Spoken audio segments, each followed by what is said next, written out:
बच्चे लेट ना किया करें भाई, हाँ? क्योंकि वो एडमिट करने में ही दिमाग लगा रह जाता है।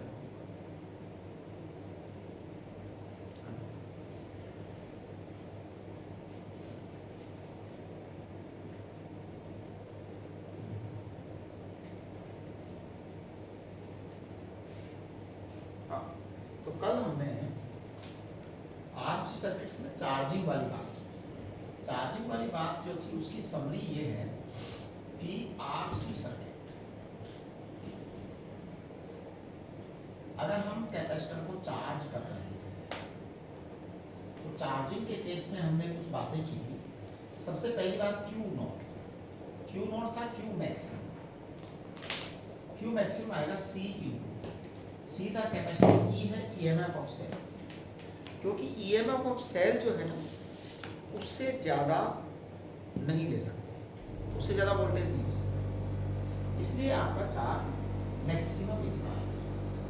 कल हमने आपको बताया था Q equal to Q not 1 minus E raise to power minus T upon T C.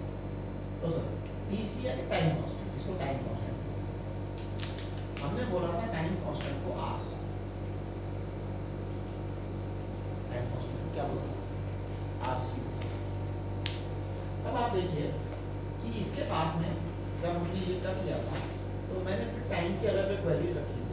t equal to 0 पर आपका q 0 था, t इक्वल टू 2 पर यानी कि t equal to R C आपका जो q आया था वो कितना आया था 0.63 क्यू नॉट आया था। कैलकुलेशन की थी हमने, क्या की थी कैलकुलेशन की, तो वो 0.63 क्यू नॉट आया क्यू की, राइट। अब आप देखिए जब ये क्यू की वैल्यू 0.63 क्यू नॉट आया था, उसके बाद में क्या होगा कि हमने t इक्वल टू इन्फिनिटी पर बात की थी, t इक्वल टू इन्फिनिटी पर q बराबर क्यू नॉट आया था, ये चर्चा हमने की थी। और ये क्यू नॉट आया था, इसका मतलब मैक्सिमम चार्ज आ चुका था, और मैक्सिमम चार्ज आने के बाद में फिर जो है और तो सवाल ही चार्जिंग फर्दर होने का। हमने कल आई भी निकाला था करंट को हमने D Q upon D T किया था, और जब इसको डिफरेंशिएट किया था तो आई नॉट आया था, और आई नॉट बराबर क्या था आई नॉट इंटू ई की पावर माइनस टी अपॉन 2 था, ऐसा। आई नॉट की वैल्यू कितनी है इसी कल, आई नॉट की वैल्यू बताइए, मैक्सिमम करंट, मैक्सिमम करंट था ई अपॉन आर, ये maximum current E upon R, यानी कि ईएमएफ अपॉन रेजिस्टेंस, ये मैक्सिमम करंट है। अब आप देखो, आप t बराबर 0 लिखो, i बराबर क्या आएगा, t बराबर आप लिखिए 2, तो i बराबर क्या आएगा, t बराबर आप इन्फिनिटी रखिए तो i बराबर क्या आएगा, t बराबर जब 0 रखेंगे तो आपका i बराबर i नॉट आएगा, यानी कि सबसे तेज करंट रहेगा, यानी कि चार्जिंग प्रोसेस बहुत फास्ट होगा, चार्जिंग प्रोसेस बहुत फास्ट होगा। और t इक्वल टू 2 रखोगे तो t इक्वल टू 2 रखोगे तो i बराबर आएगा 0.37 i, यानी कि अब जो करंट है वो केवल 37% बच गया, यानी कि 63% चार्जिंग हो चुकी है, अब 37% बच गया, यानी वो जा रहा है। अब आपके लास्ट में आई जीरो हो गया, जब कंप्लीट चार्जिंग हो जाएगी तो करंट जीरो हो जाएगा, राइट।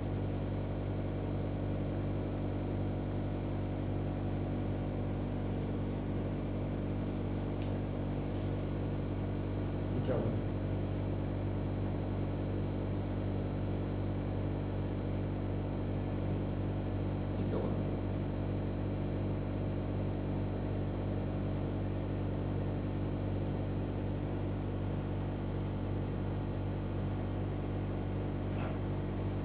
ये कुछ गड़बड़ हो रहा है।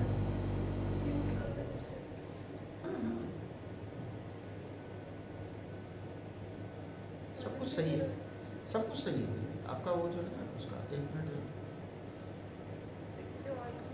ये आज ही है कुछ नहीं, आज सुबह भी ऐसे ही हुआ था, the same point of problem was in morning. हाँ 1 मिनट बेटा, कुछ कह रहे हो क्या,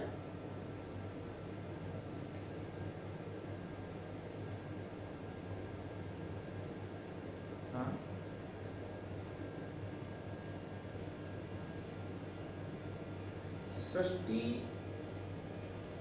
सृष्टि ज्वाइन नहीं कर पा, ये संस्कृति ज्वाइन नहीं कर पा रही। बेटा आप लोग लेट क्यों करते हो ये, हैं? संस्कृति ज्वाइन नहीं कर पा रही, जरा संस्कृति को मैसेज भेजो कि एक बार वापस से डिस्कनेक्ट करके फिर ज्वाइन करें संस्कृति को।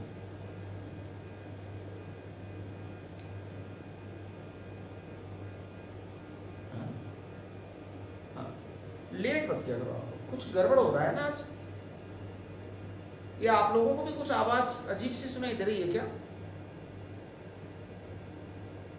ये क्या प्रॉब्लम है? हाँ बोलो, ये कुछ प्रॉब्लम हो रही है ना, आवाज कुछ ठीक नहीं हो रही। चलिए चालू करते हैं। ये आप देखिए, ये हमने कल किया था। आज हम क्या करेंगे कि बजाय बैटरी लगाने के एक कैपेसिटर को हम पहले से चार्ज कर लेंगे, फिर उसकी डिस्चार्जिंग करेंगे।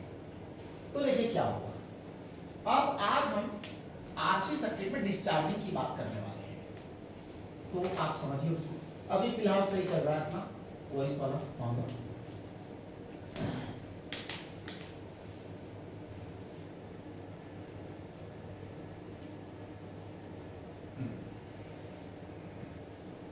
तो ध्यान दीजिए, डिस्चार्जिंग ऑफ कैपेसिटर।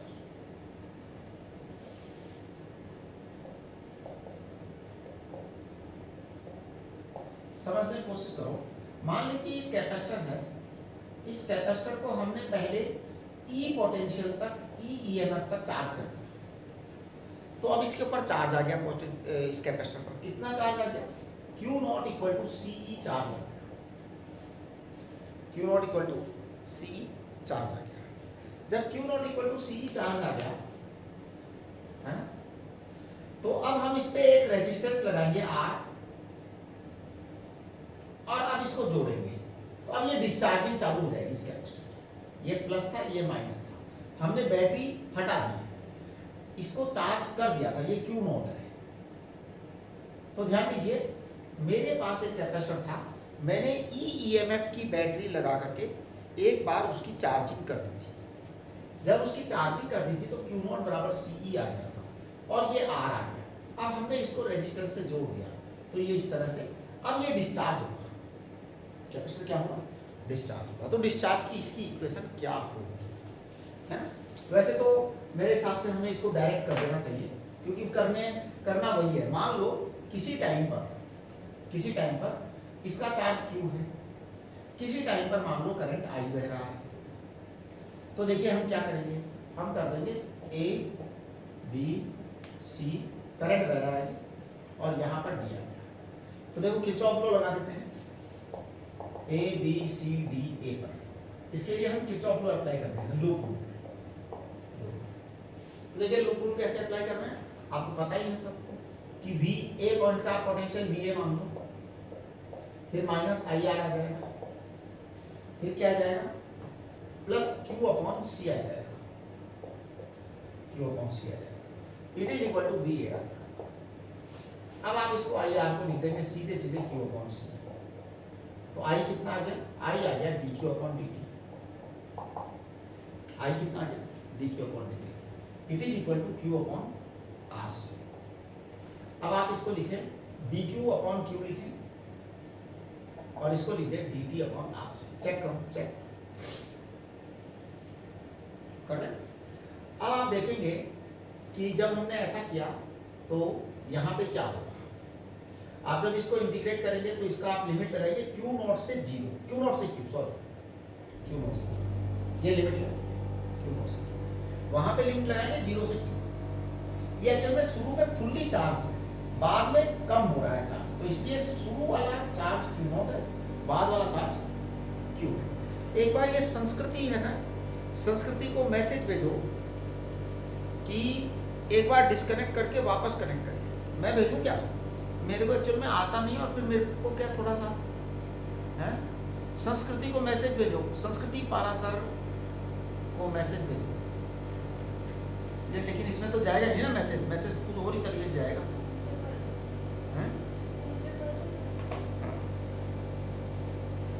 एक बार जरा मैं ये क्या बहुत देर से कोशिश कर रही है लड़की, जुड़ नहीं पा रही है। एक मिनट रुको बेटा, थोड़ा सा संस्कृति को मैसेज कर दी, क्योंकि वो बड़ी परेशान मेरे को लग रहा है, काफ़ी देर से कोशिश कर रही है, जुड़ रही क्यों नहीं जुड़ रही।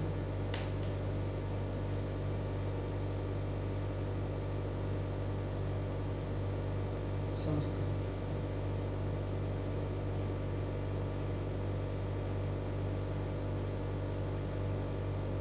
एक मिनट बेटा,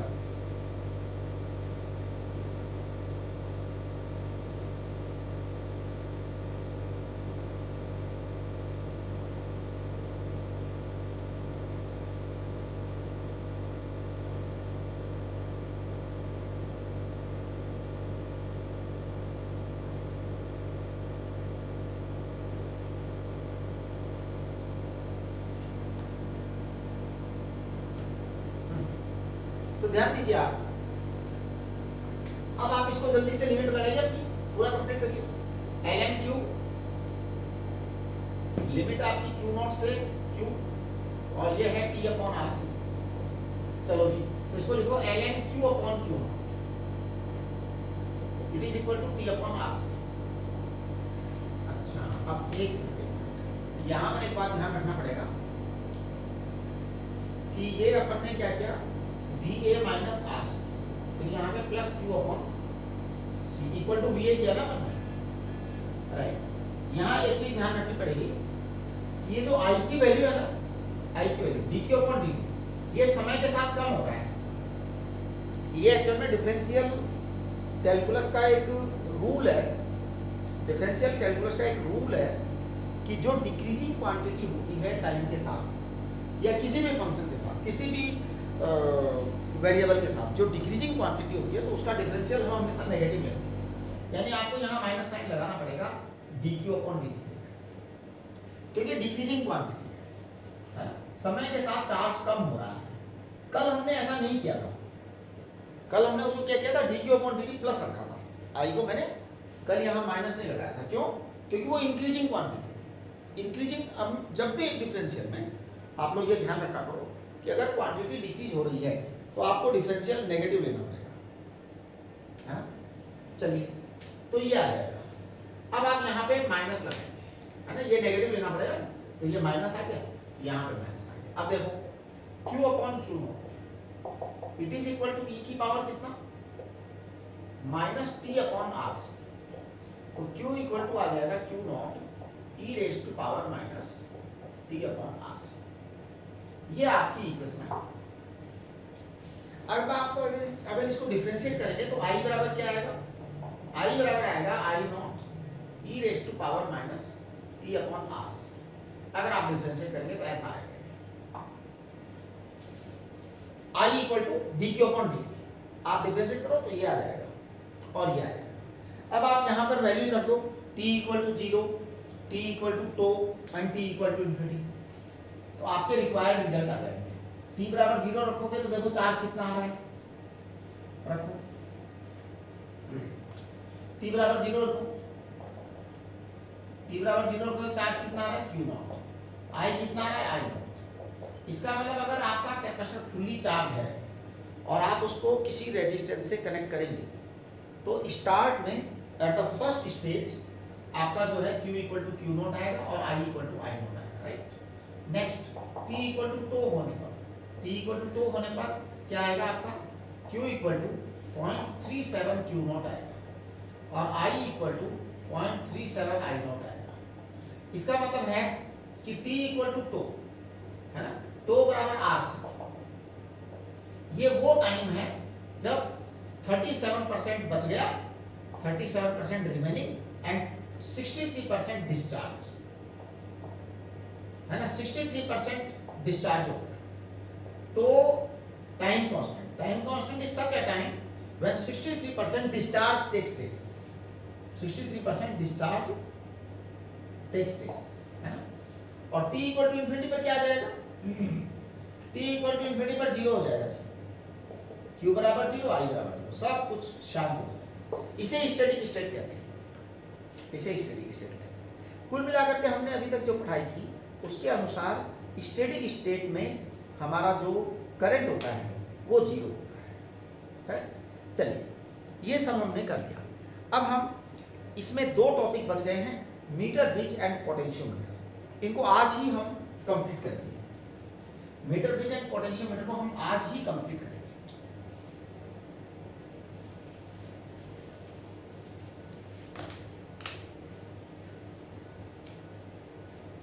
सर आपने एक क्वेश्चन भी दिया था कैपेसिटर्स का, होमवर्क में परसों दिया था। परसों एक क्वेश्चन दिया था होमवर्क में। अच्छा, कैपेसिटेंस निकालने के लिए दिया था। हैं? फिर क्या हुआ? नहीं निकाला। अच्छा, मैंने डिस्कस नहीं किया ये। तो मोनाली कह रही है कि आपने कैपेसिटेंस का क्वेश्चन दिया था, तो मेरे को थोड़ा दर्शन कराओ सवाल के। अच्छा ठीक है। अच्छा ये था क्या? देखिए कैपेसिटेंस का एक क्वेश्चन दिया था, उसको अब अपन अभी नहीं करेंगे। अभी मेरा मूड जो है मीटर ब्रिज और पोटेंशियोमीटर पढ़ाने का है, ठीक है। लेकिन आप लोग उसको करिए। क्वेश्चन ये था कि एक प्लेट थी और एक ऐसे प्लेट थी, यहाँ पर कुछ ऐसे था, डी डिस्टेंस होगी शायद, इधर भी डी डिस्टेंस थी, है ना। और फिर यहाँ पर हमने मटेरियल भर दिया था कि आपको उसका कैपेसिटर बताना, कैपेसिटर बताना, ऐसा सवाल था। कितने लोगों ने कर लिया इस सवाल को? एक बार बस मेरे को बता दो खाली। समीर खान कर लिया? अच्छा, कपिल आपने कर लिया बेटा? है बेटा? चलिए वेरी गुड, शाबाश। हाँ, तो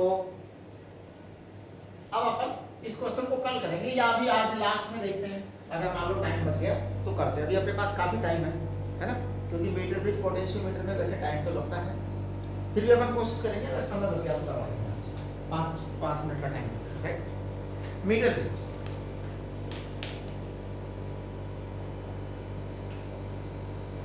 आप थोड़ा सा एक बात पर ध्यान देना। Metre bridge is actually Wheatstone bridge.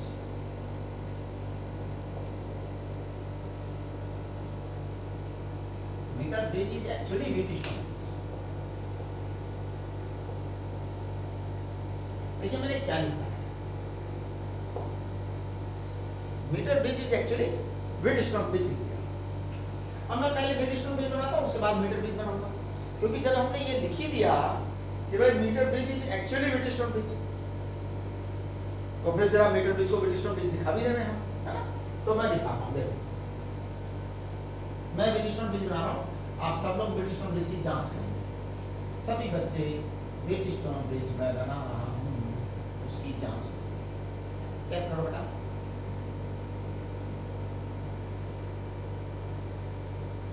ये आपका बैठ,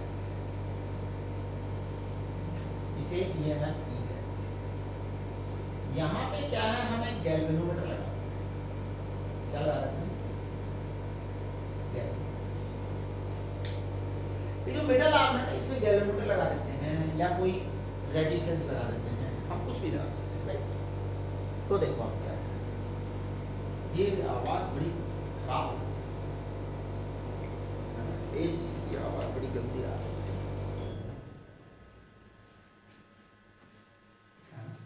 अब देखो इसको मैं लिख रहा हूं P Q R S, ऐसे लिख दिया। अब एक बच्चा कह रहा था कि सर आपने P Q R S आज ऐसे लिख दिया, पहले तो आपने ऐसे लिखा था, उससे क्या फर्क पड़ गया? हमारे को तो बैलेंसिंग करनी है जी। बैलेंसिंग क्या होगी? बैलेंसिंग होगी P upon Q equal to R upon S। ये कार्यक्रम करना है, राइट। तो हम तो ये वाला कार्यक्रम करेंगे। अब आप ऐसे कर लो, वैसे कर लो, क्या फर्क पड़ने वाला है। ये तो आपका व्हीटस्टोन ब्रिज हो गया। मैं मीटर ब्रिज बना रहा हूं। मीटर ब्रिज में क्या होता है, ये तांबे की एक पत्ती होती है, कॉपर की पत्ती होती है, पत्ती। यहां पर एक पेच लगा रहता है ना, एक लकड़ी का बॉक्स होता है, उसके ऊपर ऐसे पत्तियां लगी रहती है तांबे की, और फिर यहाँ भी तांबे की पत्ती लगी रहती है, और यहाँ पर पेच होता है। आप समझने की कोशिश करिए। ये एक पेच है, यहाँ पर एक स्क्रू होता है, यहाँ पे एक स्क्रू होता है, स्क्रू होता है, और यहाँ पे स्क्रू होता है, यहाँ पे स्क्रू होता है। ये सीन होता है मीटर ब्रिज का। लकड़ी के तख्ते के ऊपर, लकड़ी का एक तख्ता होता है, उस तख्ते के ऊपर ऐसे कॉपर स्ट्रिप्स लगा देते हैं, राइट। अब देखो आप, अब आप ये जो है एक रेजिस्टेंस लगाओ यहाँ पे, एक रेजिस्टेंस, इसको कहते हैं दूसरा रेजिस्टेंस, एक को कहते हैं नॉन रेजिस्टेंस, एक को कहते हैं अननोन रेजिस्टेंस। आर को हम नॉन रेजिस्टेंस कहते हैं, यानी आर की वैल्यू हमें पहले से पता होती है, एस की वैल्यू हमको पता लगानी होती है ना। तो आर अननोन है, वो सॉरी आर नोन है और एस अननोन है, तो S V will find out, correct. अब आप देखो यहां एक तार होता है जो 1 मीटर लंबा होता है, 100 सेंटीमीटर लंबा तार होता है, 100 सेंटीमीटर लंबा तार होता है, ये आर है, ये एस है। यहां पर हम क्या करते हैं, एक गैल्वेनोमीटर लगा करके, गैल्वेनोमीटर लगा के यहां पर एक स्लाइडिंग जोकी आती है, स्लाइडिंग जोकी मतलब उसको हम की को फिसला सकते हैं इसके ऊपर, इस वायर पर चाहे जहां रख सकते हैं, चाहे जहां रख सकते हैं। इसको मीटर ब्रिज क्यों कहते हैं, क्योंकि ये वाला तार 1 मीटर का होता है, ये वाला तार 1 मीटर का होता है। अब आप समझने की कोशिश करो कि क्या है ये गेम। ये बड़ा सिंपल सा गेम है, जैसे आर का तो हमको पता होता है, एस का हमको पता लगाना होता है, ये गैल्वेनोमीटर होता है। यहां पर हम एक सेल लगा देते हैं, मतलब कोई सा भी सेल लगा देते हैं बस ऐसे। इससे क्या होता है कि इस वायर में करंट बहता है, इस वायर में करंट बहता है, ये वाली जो एक की होती है, इसको जोकी बोलते हैं, ये जोकी की फिसलने वाली की होती है, मतलब आप इसको खिसका सकते हो यहां से यहां तक कहीं। तो हम क्या करते हैं कि ये जो जोकी है इसको अलग अलग जगह पर रख रख करके, अलग अलग जगह पर रख रख के, अलग अलग जगह पर रख रख करके हम देखते हैं कि गैल्वेनोमीटर का जो वो है डिफ्लेक्शन, वो कहाँ जीरो आ रहा है, किस जगह जीरो आ रहा है ना। तो गैल्वेनोमीटर का डिफ्लेक्शन किस जगह जीरो आ रहा है वो हम चेक करते हैं। जहां पे गैल्वेनोमीटर में जीरो दिखाई देना उसको बैलेंसिंग कंडीशन कहते हैं, उसको बैलेंसिंग कंडीशन कहते हैं। अब अगर मान लो ये वाली लंबाई स्मॉल एल हो इस साइड से, और वो वाली लंबाई कितनी होगी बताओ भाई, ये वाली लंबाई अगर स्मॉल एल तो वो लंबाई कितनी होगी, है ना। ये मान लो स्मॉल एल सेंटीमीटर है, हाँ correct, 100 minus small L centimetre बोल दो, अगर सेंटीमीटर में बोलना चाहते हो। मीटर में बोलना चाहते हो तो बिल्कुल सही है, 1 माइनस एल मीटर बोल दो, राइट। अब आप देखिए कि ये हुआ क्या, ये बिल्कुल व्हीटस्टोन ब्रिज है। आप देखो मैं व्हीटस्टोन ब्रिज के दर्शन कराता हूँ आपको, चेक करो, कंपेयर करो एकदम व्हीटस्टोन ब्रिज से, है ना। इसको मैं लिख रहा हूं ए बी सी डी, है ए बी सी, यहां पे भी मैं लिख रहा हूं इसको लिख रहा हूं ए, इसको लिख रहा हूं बी, इसको लिख रहा हूं सी और इसको लिख रहा हूं डी। अब आप यहां से कंपेयर करो बी और डी, देखो व्हीटस्टोन ब्रिज को कंपेयर करो मीटर ब्रिज से, बी और डी के बीच गैल्वेनोमीटर लगा हुआ है, बी और डी के बीच कौन लगा है, गैल्वेनोमीटर लगा है। आगे देखो ए और बी के बीच आर लगा है, देखो ए ये रहा है और बी ये रहा, ए और बी के बीच में आर लगा है, बी और सी के बीच में एस लगा है, बी और सी के बीच में एस लगा है, और क्या है ए और डी के बीच में स्मॉल एल लगा है, और बी और सी के बीच में 100 माइनस एल लगा है। देख लिया आपने। अब आप जो यहां करते थे वो यहां कर दो, तो देखो P अपॉन Q बराबर R अपॉन S, तो मैं कहूंगा S बराबर Q upon P into R, S बराबर Q upon P into R। अब देखो Q अपॉन P, ये आपका Q है, CD क्या है, CD Q है, तो ये चीज Q है और ये चीज P है ना। हमने आपको बताया था रेजिस्टेंस बराबर होता है R रो L अपॉन K, इसका मतलब लंबाई के प्रोपोर्शन में होता है रेजिस्टेंस लंबाई के प्रोपोर्शन में होता है। आप क्या करेंगे, इसको लिख देंगे, Q को लिख देंगे L और P को लिख देंगे 100 माइनस L इंटू R, ये आपका है ऐसा। एक नहीं, आप मेरे को ये हो सकता है मैंने उल्टा लिख दिया हो, देखो मैंने गलत लिख दिया, देखो सब बच्चे देखो मैंने गलत लिख दिया, मैंने गलत लिखा ना, जल्दी से बोलो हाँ, लिखा ना गलत, अब बताओ सही क्या होगा, क्वीनी बताओ जल्दी से सही क्या होगा।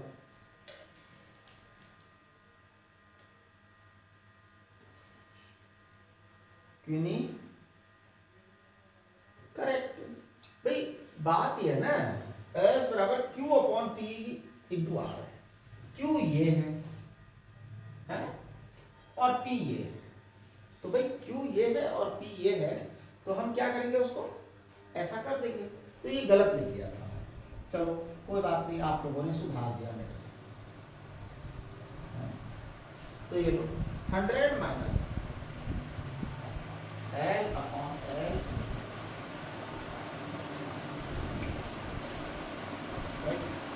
ठीक है।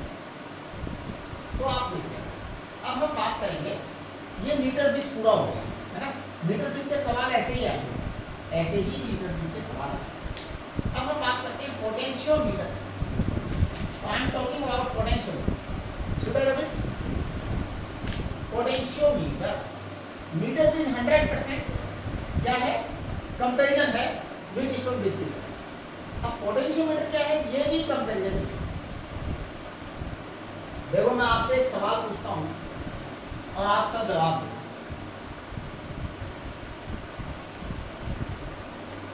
मान लो यहां पे तार है 10 मीटर लंबा। कितना मीटर है? 10 मीटर लंबा तार। बेटा अब यहां पर इस पॉइंट पर मान लो, ऐसे ही मैं एक सवाल पूछ रहा हूं आपसे, एक 10 मीटर लंबा तार है, और ये जो 10 मीटर लंबा तार है, इसका मान लो यहाँ पर पोटेंशियल है सपोज 50 वोल्ट, और वहां पर पोटेंशियल 0। तो सुनो, आप इस सवाल का जवाब देंगे तो आपको पोटेंशियोमीटर 1 मिनट में समझ में आ जाएगा, सारा समझ में आ जाएगा पोटेंशियोमीटर का गेम। अगर यहाँ पर पोटेंशियल 50 वोल्ट है, यहाँ पर 0 वोल्ट है, और ये तार 10 मीटर लंबा है, 10 मीटर लंबा है, तो आप बताइए मुझे यहाँ से, इस जगह से 1.5 मीटर दूर, 1.5 मीटर दूर, यहाँ से 1.5 मीटर दूर, बताओ यहाँ पोटेंशियल कितना होगा?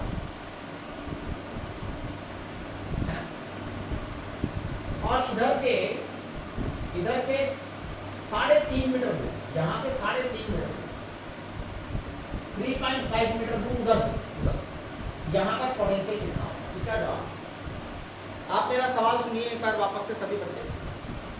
अगर मेरे पास एक 10 मीटर लंबा तार है, यहाँ पर 50 वोल्ट है और यहाँ पर 0 वोल्ट, यानी कि पोटेंशियल धीरे धीरे गिर रहा है, इधर से इधर चलने पर 50 से 0, राइट। तो अब बताओ यहाँ से 1.5 मीटर दूर, इस जगह से 1.5 मीटर दूर, 1.5 मीटर, पोटेंशियल की वैल्यू क्या है?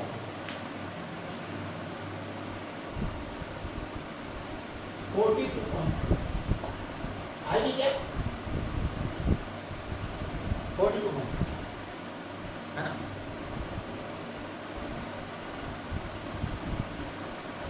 अच्छा यहां से जरा बताना कितनी आएगी potential value?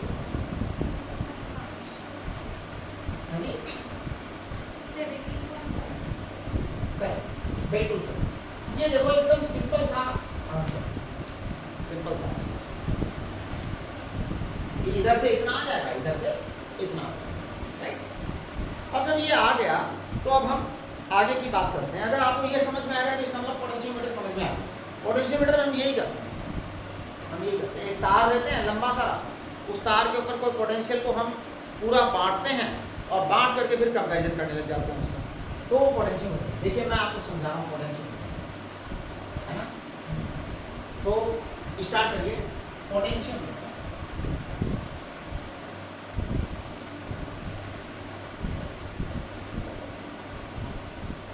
Potentiometer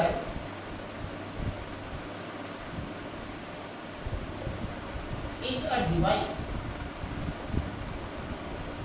Potentiometer is a device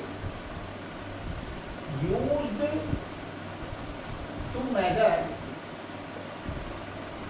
potential difference. Used to measure potential difference. तो पोटेंशियोमीटर पोटेंशियल डिफरेंस मेजर करने के काम आता है ना। Concept is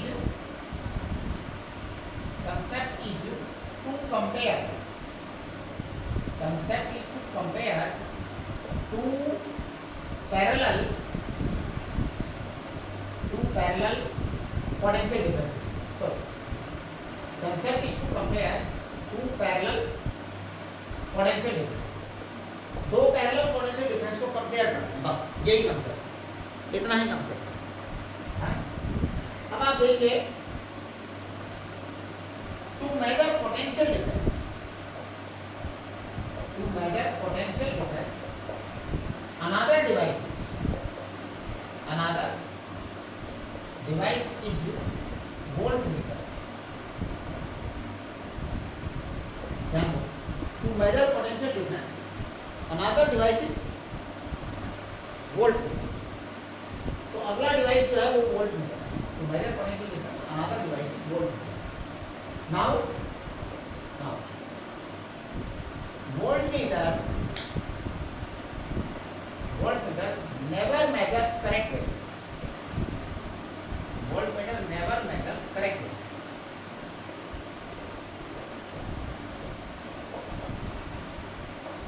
Actually voltmeter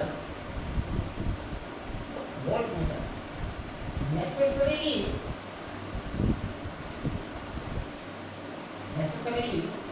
takes some current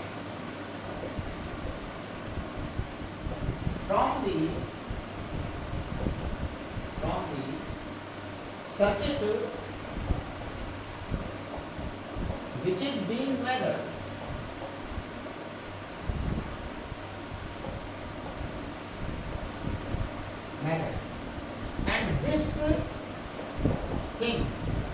And this thing makes measurement wrong. This thing makes measurement wrong. मतलब इसी से गड़बड़ हो जाता है।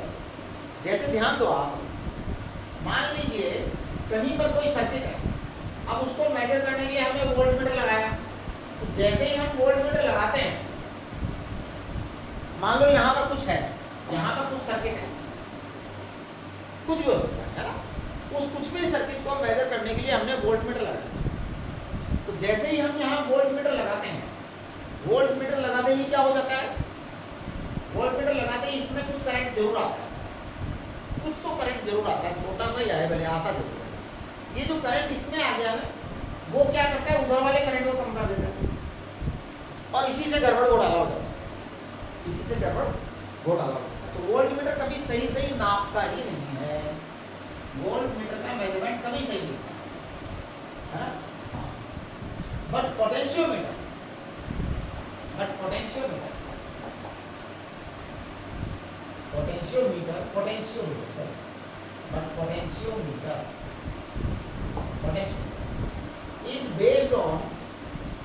is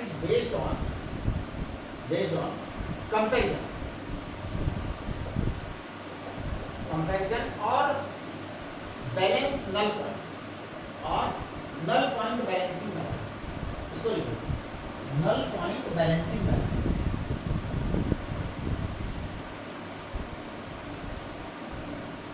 null point balancing method, but potentiometer is based on comparison or null point balancing method, है ना। It takes no current, potentiometer takes no current in balancing। जब बैलेंस हो जाता है ना, तो पोटेंशियोमीटर कोई करंट नहीं लेता है, गैल्वेनोमीटर में जीरो आ जाता है, hence no error, एकदम सही से नापता है। तो एक्चुअल में फंडामेंटल डिफरेंस क्या है कि जो आपका वोल्टमीटर है, उसको जैसे ही हम सर्किट में लगाते हैं नापने के लिए, तो कुछ स्वयं जीम लेता है, कुछ खा जाता है खुद, और जैसे ही कुछ खुद खा जाता है तो फिर वो करंट को क्या करता है, मतलब कम कर देता है, जो एक्चुअल मेजरमेंट है उसको कम कर देता है या बढ़ा देता है, ना कुछ भी कर देता है, लेकिन कुछ गड़बड़ होता है। लेकिन यहाँ पोटेंशियोमीटर में क्या है, 100% कंफर्म होता है कि करेक्ट वैल्यू ही आएगी। करेक्ट वैल्यू क्यों आएगी, क्योंकि जो है वो नल पॉइंट मेथड पर बेस्ड है। नल पॉइंट मेथड पर बेस्ड है तो फिर प्रॉब्लम होने का सवाल ही पैदा नहीं होता। अब देखिए, मैं पोटेंशियोमीटर पूरा समझाऊंगा, इसको मिटा दूँ पूरे को, दिख गया, आपने नोट डाउन कर लिया। एक्चुअली ये जो है ना आपसे पूछा जाता है board exam, why potentiometer measures correct but voltmeter measures incorrect. तो उसका आंसर ये voltmeter measures incorrect because it receives some amount of current from the circuit which is being measured, while potentiometer takes no current. As potentiometer is taking no current, so it measures current. Potentiometer is based on null point. तो मैं मिटा रहा हूँ और फिर potentiometer समझाता हूँ आपको होता है।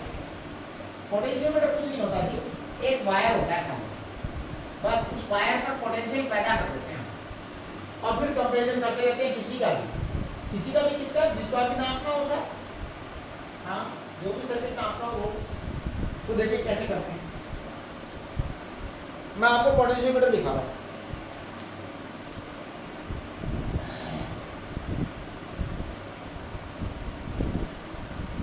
सबसे पहले मैं आपको पोटेंशियोमीटर में बातें बताऊंगा दो।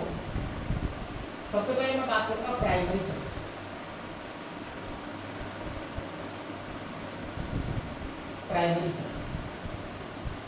दूसरी बात करूंगा मैं सेकेंडरी सर्किट।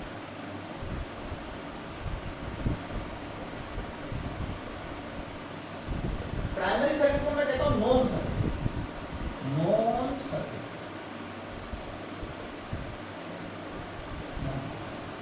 इस सर्किट के बारे में सब कुछ हमें पहले से पता होता है। सेकेंडरी सर्किट क्या होता है, अननोन सर्किट।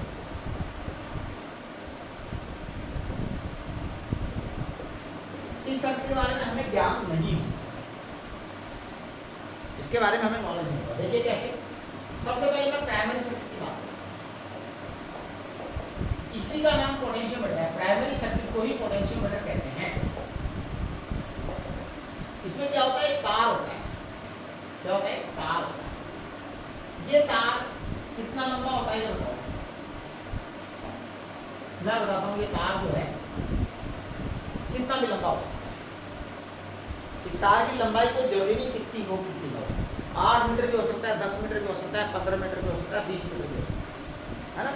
अलग अलग लेबोरेटरी में अलग अलग लंबाई होती है ना। ज़्यादा अच्छी लेबोरेटरी होती है तो इस तार की लंबाई 50 मीटर भी हो जाएगी।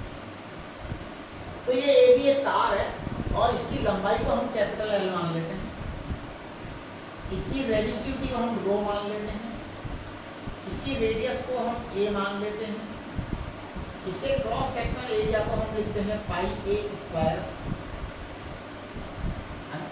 इसका टोटल रेजिस्टेंस हम कैपिटल आर मानते हैं। ए बी को क्या कहते हैं, potentiometer wire. A B is potentiometer wire.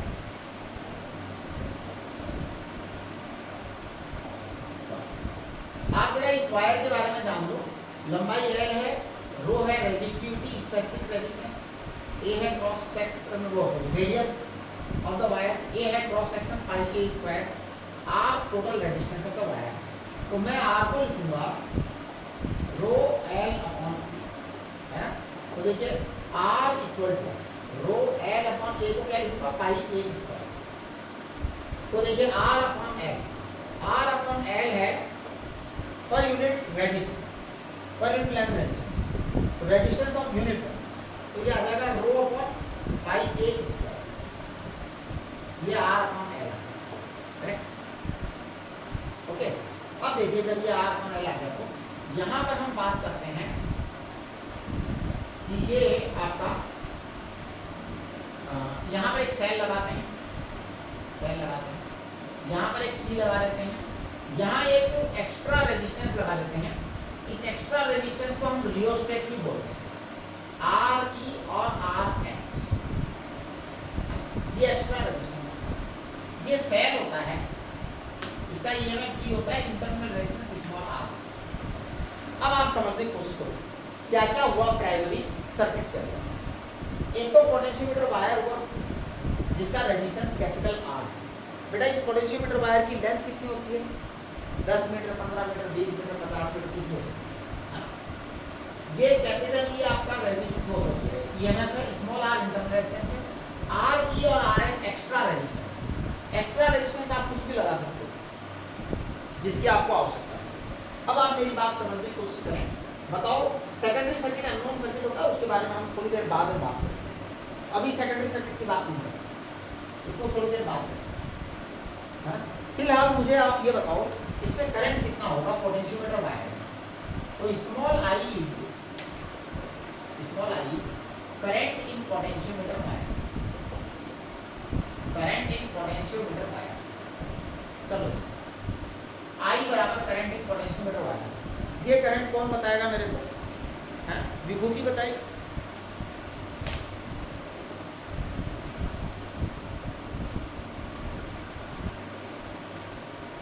विभूति, विभूति बेटा,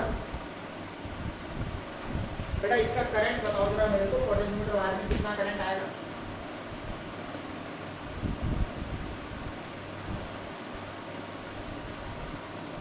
बोलो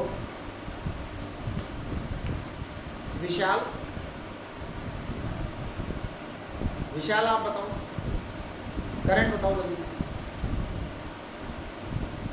पोटेंशियोमीटर वायर में कितना करंट आएगा? संस्कृति, संस्कृति बेटा, संस्कृति,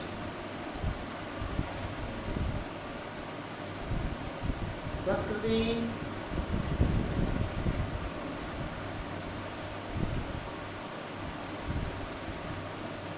संस्कृति। ऋतिक चौधरी साहब बता सकते हैं क्या?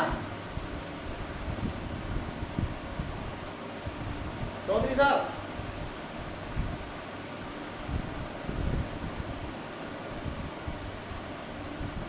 ऋतिक चौधरी,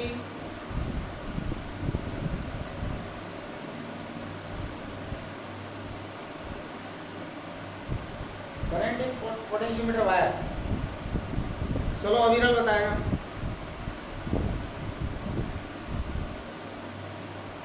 अविरल करंट इन पोटेंशियोमीटर वायर।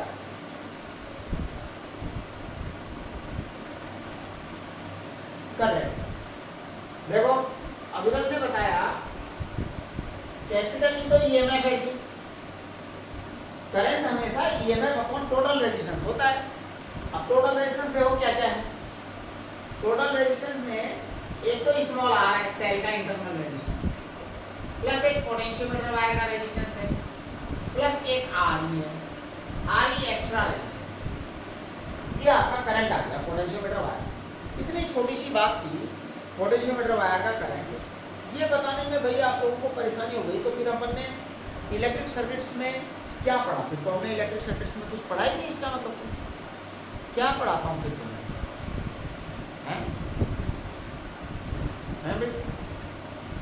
अगर इतनी छोटी सी बात के अंदर आप लोग जो है नहीं जवाब दे रहे तो फिर तो क्या है यार, इलेक्ट्रिक सर्किट्स पढ़ाई नहीं फिर तो हमने। अब मैंने नहीं पढ़ाया या तुम लोगों ने नहीं पढ़ाया या तुमने रिवाइज नहीं किया।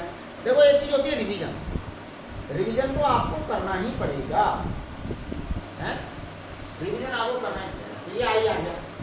अब आप बताओ V A B, V equal to V A B का पूरा पोटेंशियल डिफरेंस बताओ। ए बी का पूरा पोटेंशियल डिफरेंस बताओ।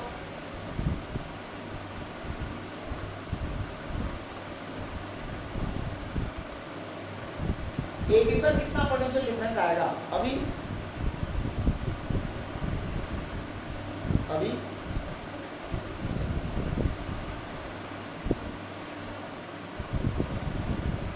ए बी पर पूरा पोटेंशियल डिफरेंस बताओ। विनी,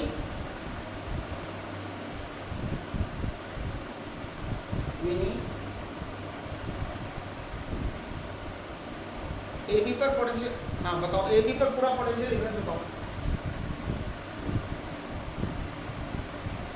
चलो खुशी, खुशी बेटा ए बी पर पोटेंशियल डिफरेंस बताओ।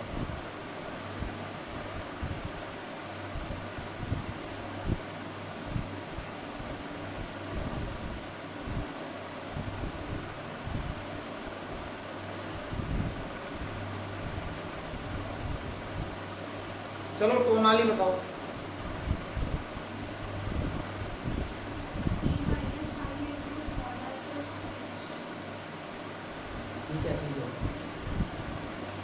आपको ए बी वायर जो है उसका पोटेंशियल डिफरेंस बताना है। ए बी वायर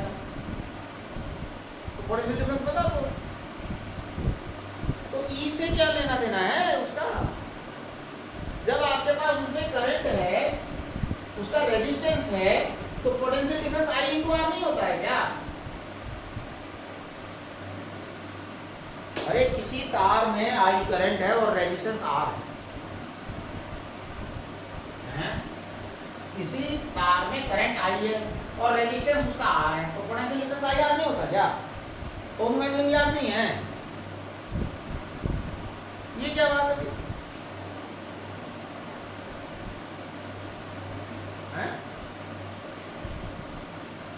आपको जो है ये आपको आई आर याद नहीं है? V equal to I R. जब करंट पता है आपको, उसका रेजिस्टेंस पता है, तो उसका पोटेंशियल आई आर नहीं होगा।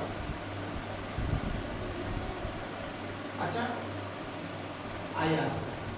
फिर E की क्या जरूरत पड़ गई?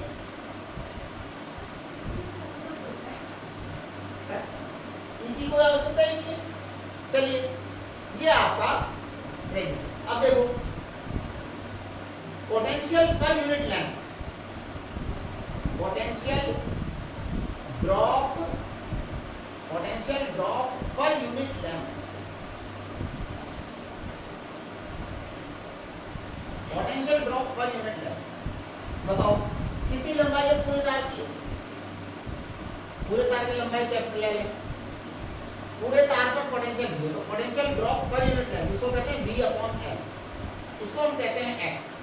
इस x का नाम है पोटेंशियल ग्रेडियंट।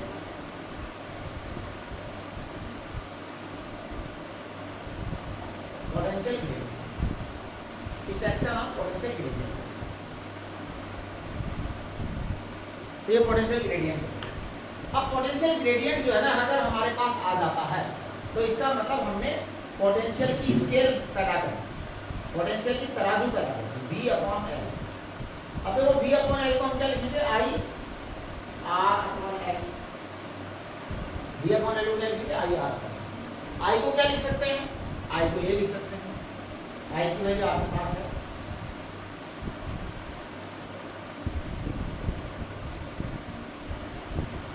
इनको R अपॉन L, ये आपके पास I की वैल्यू आ गई।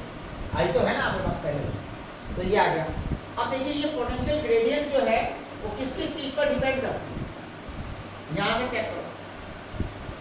पोटेंशियल ग्रेडियंट E पर डिपेंड करती है, E ज्यादा होगा तो X ज्यादा होगा, स्मॉल r ज्यादा होगा तो X कम होगा, R ही ज्यादा होगा तो X कम होगा, L ज्यादा होगा तो X कम होगा, है ना? कैपिटल R ज्यादा होगा तो बताओ X ज्यादा होगा कम होगा? कैपिटल R अगर ज्यादा होगा तो X ज्यादा होगा कम होगा? बिल्कुल ज्यादा होगा। कैपिटल R ज्यादा होगा तो X ज्यादा होगा, तो कैपिटल R नीचे भी है, कैपिटल R ऊपर भी है। अब आप इसको क्या करें, एक बार भाग लगाओ यहाँ पे। जब भाग लगाओगे तो यहाँ पे बना जाएगा, यहाँ पे R प्लस आर ही अपॉन कैपिटल R आएगा। फिर कैपिटल R अगर बढ़ गया तो नीचे डिनोमिनेटर की वैल्यू कम होगी, तो वो चीज़ बढ़ेगी। इसका मतलब ये हुआ कि X की डिपेंडेंस आप यहाँ से निकाल सकते हैं कोई, राइट? X पोटेंशियल ग्रेडियंट है। बस अगर आपने पोटेंशियल ग्रेडियंट ढूंढ लिया तो अब आप सब कुछ ढूंढ लोगे, फिर पोटेंशियल में फिर कुछ बचा ही नहीं। कैसे? आपने x पता लगा दिया, इसका मतलब यूनिट लंबाई का रेजिस्टेंस आपने यूनिट लंबाई का पोटेंशियल आपने पता लगा। अब अगर यूनिट लंबाई का पोटेंशियल x है तो बताओ किसी भी लंबाई स्मॉल l का पोटेंशियल क्या होगा? तो देखो x is potential of unit length,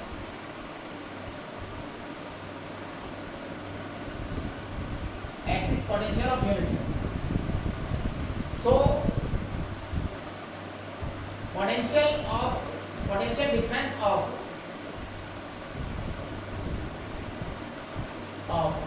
any length L is, बताओ potential difference of any length L is कितना होगा? x into L।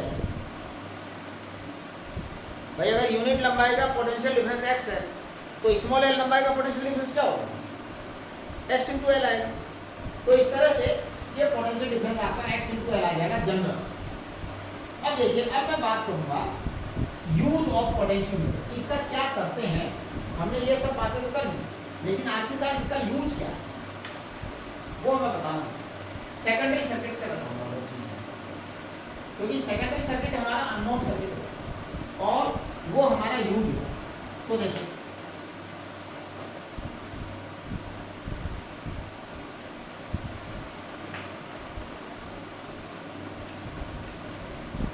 ध्यान दो,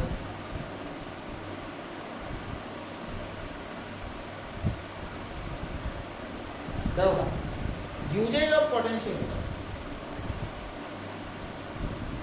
यूजेज ऑफ पोटेंशियोमीटर।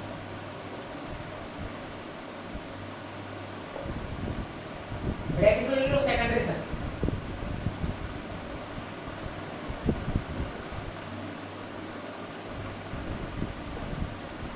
एक्चुअली ये जो सेकेंडरी सर्किट हम बनाते हैं ना, वो आवश्यकता के अनुसार बनाते हैं, मतलब जैसा यूज वैसा सेकेंडरी सर्किट, है ना। तो देखिए, यूजेज ऑफ पोटेंशियोमीटर में क्या क्या आता है। Number 1, to find any unknown potential difference. अब आप देखो, ये बड़ी गंभीर बात है, सब कुछ आ गया इसके अंदर। To find any unknown potential difference. आप बताओ, इस दुनिया में अननोन पोटेंशियल डिफरेंस कहाँ कहाँ हो सकता है? तो मैं बताता हूँ कहाँ कहाँ अननोन पोटेंशियल डिफरेंस पाया जाता है। किसी भी सर्किट में, किसी भी सर्किट के टुकड़े में, कि सर्किट बहुत बड़ा सारा है, आपने कोई एक टुकड़ा ले लिया, उस टुकड़े में अननोन पोटेंशियल डिफरेंस पाया जाएगा। इसी तरीके से कोई अननोन बैटरी हो, आप बाजार से खरीद करके लाए, उसका पोटेंशियल डिफरेंस निकालना हो, तो कुछ भी अननोन हो सकता है। तो देखिए, मान लो यहाँ पर दो पॉइंट हैं P और Q, इसके बीच कुछ पोटेंशियल डिफरेंस है, इसका हमको बिल्कुल भी पता नहीं। P और Q दो पॉइंट हैं, इनके बीच कुछ लगा हुआ है, कुछ होगा इनके बीच में। क्या क्या हो सकता है इनके बीच? इनके बीच कोई बैटरी हो सकती है, इनके बीच कोई सर्किट हो सकता है, कोई नेटवर्क का टुकड़ा हो सकता है, कोई इलेक्ट्रिक फील्ड हो सकता है, कुछ भी हो सकता है साहब। हमें इस V का पता लगाना है, ठीक। तो देखिए, मैं V का पता लगा देता हूँ। इसके लिए हम पोटेंशियोमीटर लेके आते हैं। देखो, मैं पोटेंशियोमीटर आ चुका है, इसको पोटेंशियोमीटर कहते हैं साहब, तार होता है A, ये पोटेंशियोमीटर। इस पोटेंशियोमीटर को हम यहाँ जोड़ देते हैं सबसे पहले, ऐसे ऐसे और ऐसे। ये तो प्राइमरी सर्किट है ही, तो प्राइमरी सर्किट तो आपको बनाना ही बनाना पड़ेगा, क्योंकि वही एक्चुअल में पोटेंशियोमीटर होता है। प्राइमरी सर्किट तो आपको बनाना ही पड़ेगा, है ना, वही हमारा पोटेंशियोमीटर है।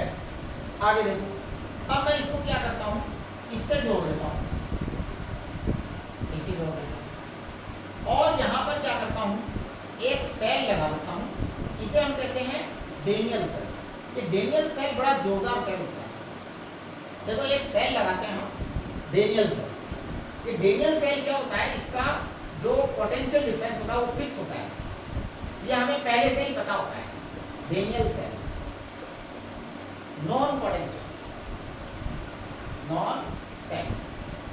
नॉन सेल इसका रेजिस्टेंस कोस होगी, इसका जो ईएमएफ होता है डेनियल सेल का, ई डेनियल, ये 1.08 वोल्ट होता है, और ये होता ही है, मतलब इतना ही होता है बस, फिक्स। ये डेनियल सेल पाया जाता है, बाजार में मिल जाता है। तो डेनियल सेल एक स्पेशल तरह का सेल होता है, और इसका पोटेंशियल हमेशा 1.08 वोल्ट के बराबर होता है। अब आप यहाँ पर ध्यान दो कि ये, इसको मैं कहता हूँ टर्मिनल नंबर 1, इसको मैं कहता हूँ टर्मिनल नंबर 2, यहाँ पर एक टर्मिनल नंबर 3 होता है, और एक गैल्वेनोमीटर लगा देता हूँ, और इस गैल्वेनोमीटर को मैं यहाँ से कनेक्ट करता हूँ। देखो क्या क्या काम किया, एक डेनियल सेल। ये डेनियल सेल क्यों लेके आया मैं? डेनियल सेल इसलिए लेके आया कि एक बार जरा मैं डेनियल सेल की बैलेंसिंग लेंथ पता कर लूँगा। तो जब डेनियल सेल की बैलेंसिंग लेंथ आ जाएगी मेरे पास में, तो मेरे को एक्स पता लगेगा। एक्स क्या है? Potential gradient. उसके बाद फिर मैं पोटेंशियल डिफरेंस पता लगाऊंगा कि क्या दे रखा है। तो सुनो, step number 1, step first step में देखो क्या है। फर्स्ट स्टेप में हम कनेक्ट करेंगे, कनेक्ट 1 एंड 3, कनेक्ट 1 प्लस 3। जैसे ही आप 1+3 को कनेक्ट करते हैं तो देखो 1+3 को कनेक्ट करते ही क्या होता है, डेनियल सेल सर्किट में आता है। जैसे आप 1 को 3 से कनेक्ट करेंगे तो Daniell cell will be in the circuit, है ना। तो मैं कहूँगा connect 1+3, the cell will be in the circuit, the cell will be in the circuit, तो the cell will be in the circuit. अब आपका ये डी सेल सर्किट है, मान लो इसकी balancing length L1, if L1 is balancing length, L1 balancing length बोलने का मतलब क्या है कि ये L1 ऐसी लेंथ है कि यहाँ पर आपका गैल्वेनोमीटर का डिफ्लेक्शन 0 हो गया, गैल्वेनोमीटर का डिफ्लेक्शन 0 हो गया, इसका मतलब L1 इसकी बैलेंसिंग लेंथ है डेनियल से। तो balancing length for E Daniel, इसलिए अब x कितना आ जाएगा ये बताओ, x is what, potential gradient, potential gradient यानी पोटेंशियल ऑफ यूनिट लेंथ। बेटा d जो है वो L1 का बैलेंसिंग लेंथ है, तो ई डेनियल अपॉन L1 आएगा x की, जब x की वैल्यू ई डेनियल अपॉन L1 आ गया, x की वैल्यू आपके पास आ गया ई डेनियल अपॉन L1। अब आप क्या करेंगे, स्टेप 2 में क्या करेंगे, आप 2 और 3 कनेक्ट करेंगे, कनेक्ट 2+3। जब आप 2+3 को कनेक्ट करेंगे अब आपके पास अननोन पोटेंशियल आ जाएगा सर, क्या आएगा, so unknown potential will be in the circuit, unknown potential difference will be in the circuit.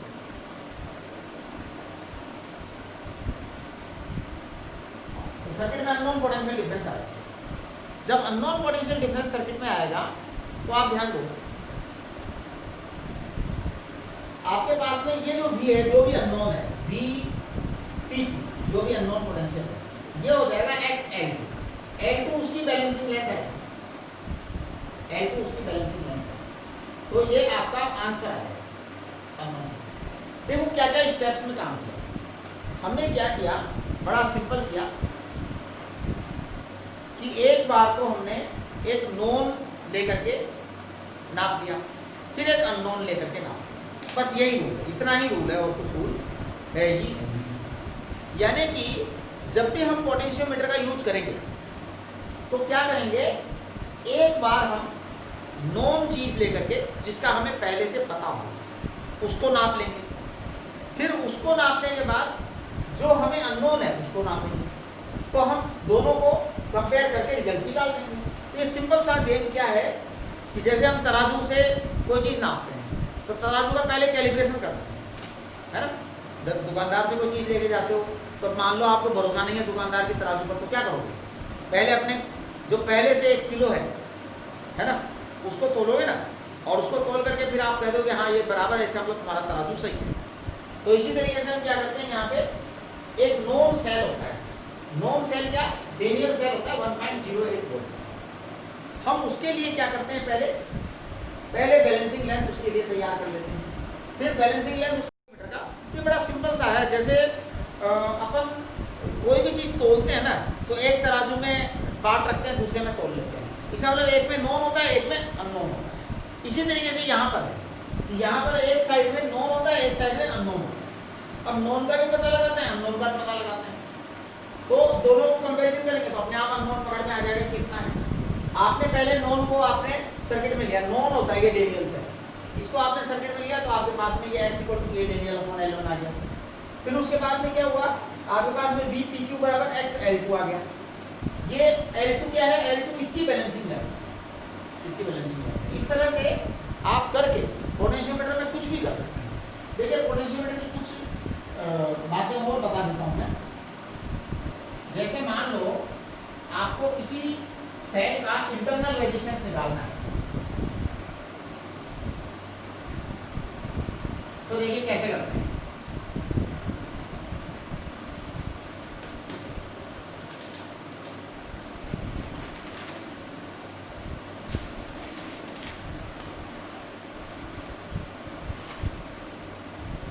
तो देखो नेक्स्ट टॉपिक डालो, to find internal resistance of a cell by using potentiometer.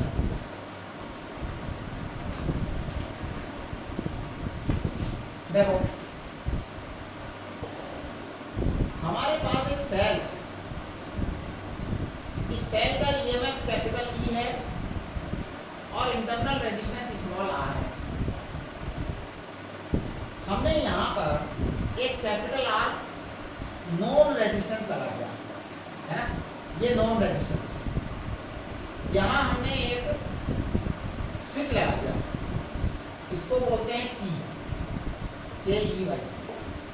अब मैं आपसे एक बात कहना चाहता हूँ, अगर मैंने इस सर्किट को ऑफ कर दूँ, अगर मैं इस सर्किट को क्या कर दूँ, ऑफ कर दूँ, तो जैसे ही मैं इस सर्किट को ऑफ करूँगा तो सेल में से करंट बहना बंद।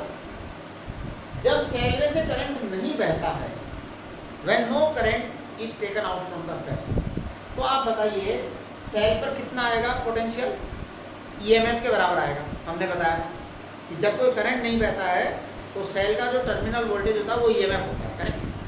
फिर हमने इसको जब ऑन कर देंगे तो क्या आ जाएगा, तब आपका करंट बहेगा, करंट बहेगा तो फिर टर्मिनल वोल्टेज आएगा। हम इसी कंसेप्ट का यूज करेंगे। तो यहाँ सबसे पहले मैं पोटेंशियोमीटर लेकर के आ रहा हूँ। भैया पोटेंशियोमीटर का यूज करना है, पोटेंशियोमीटर को लाओ। ये पोटेंशियोमीटर लेके आ चुका हूँ, पोटेंशियोमीटर आ गया। पोटेंशियोमीटर, इसी का नाम पोटेंशियोमीटर था।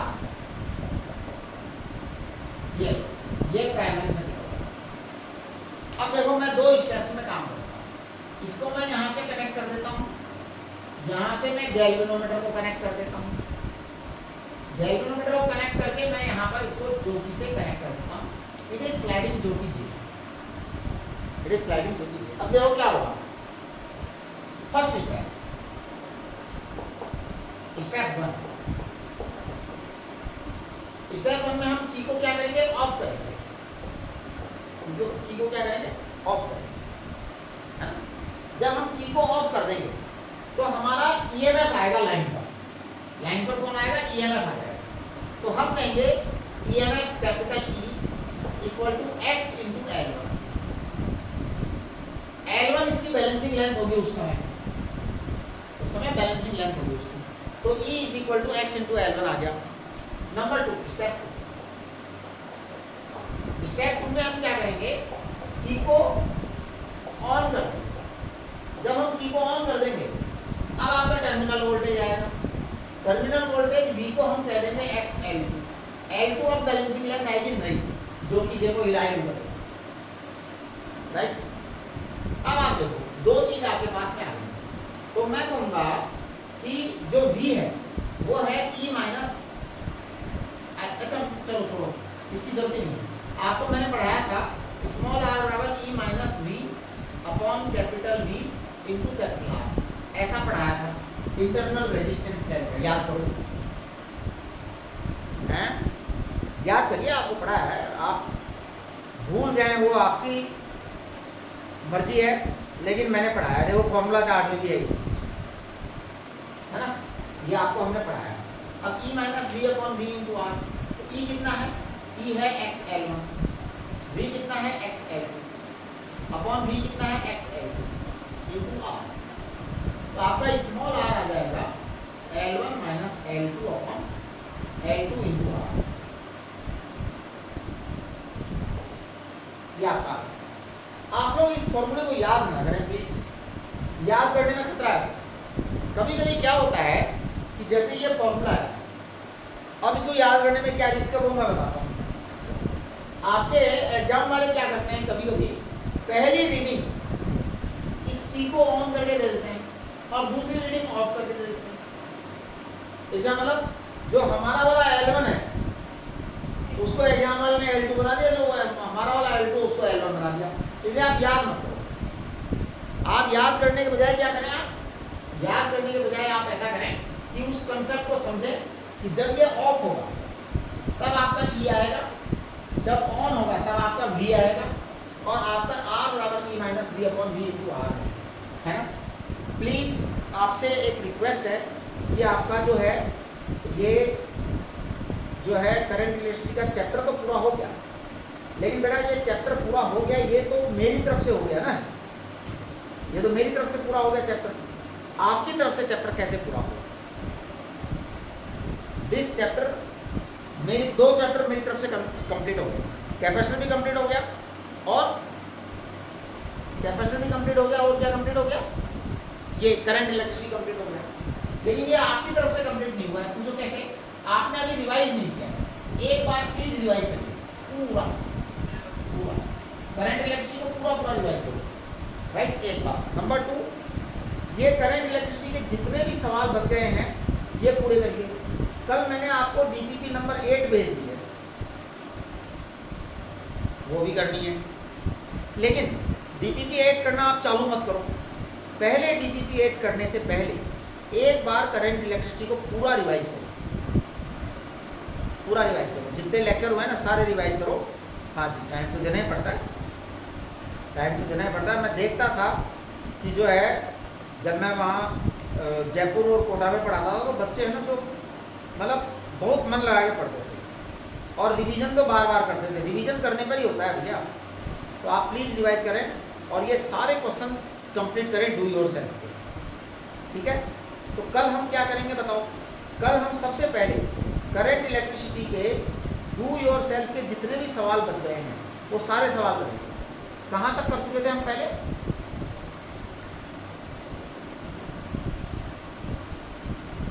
डू योर सेल्फ के सवाल हम कहाँ तक कर चुके थे? 24 तक कर दिए थे शायद,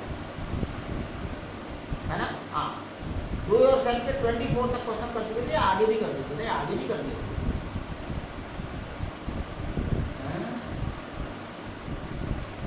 चलिए कोई बात नहीं, 24 के बाद में 25 से कल शुरू करेंगे, है ना। तो कल हम डू योर सेल्फ के 25 तक करेंगे। तो आपको प्लीज इसको,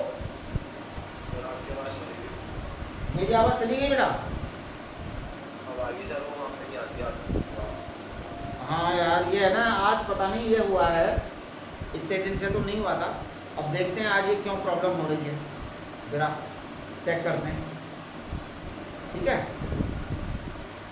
ठीक है बेटा, चेक करते हैं ऐसा क्यों होगा। फिर जो है 1-2 दिन के अंदर देखो मतलब हम एक माइक आ जाएगा, उसके बाद फिर माइक से प्रॉब्लम नहीं है।